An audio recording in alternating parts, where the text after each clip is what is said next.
Hi guys, welcome back to my channel. Today I'm going to show you how to hide your personal hotspot on Android phone.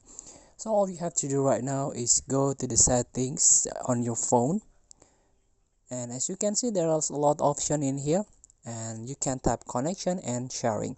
It can be different option name, but the point is try to search the connection. You can manage your connection in here, and then try to search the tethering with sub option personal hotspot. Here you can tap it. So this is your personal hotspot a management. So you can use your personal hotspot to share your Wi-Fi or mobile network connection.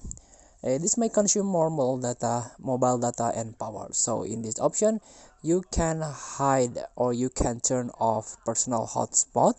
So the other device you want to connected by you can do it manually.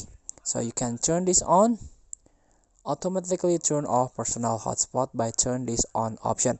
So in different devices, maybe this option a have a different name, hide personal hotspot, and so many option out there.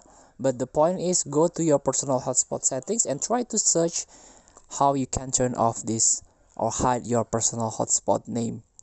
Thank you for watching. Don't forget to comment, like, and subscribe, and circle the next button below. See you in the next video.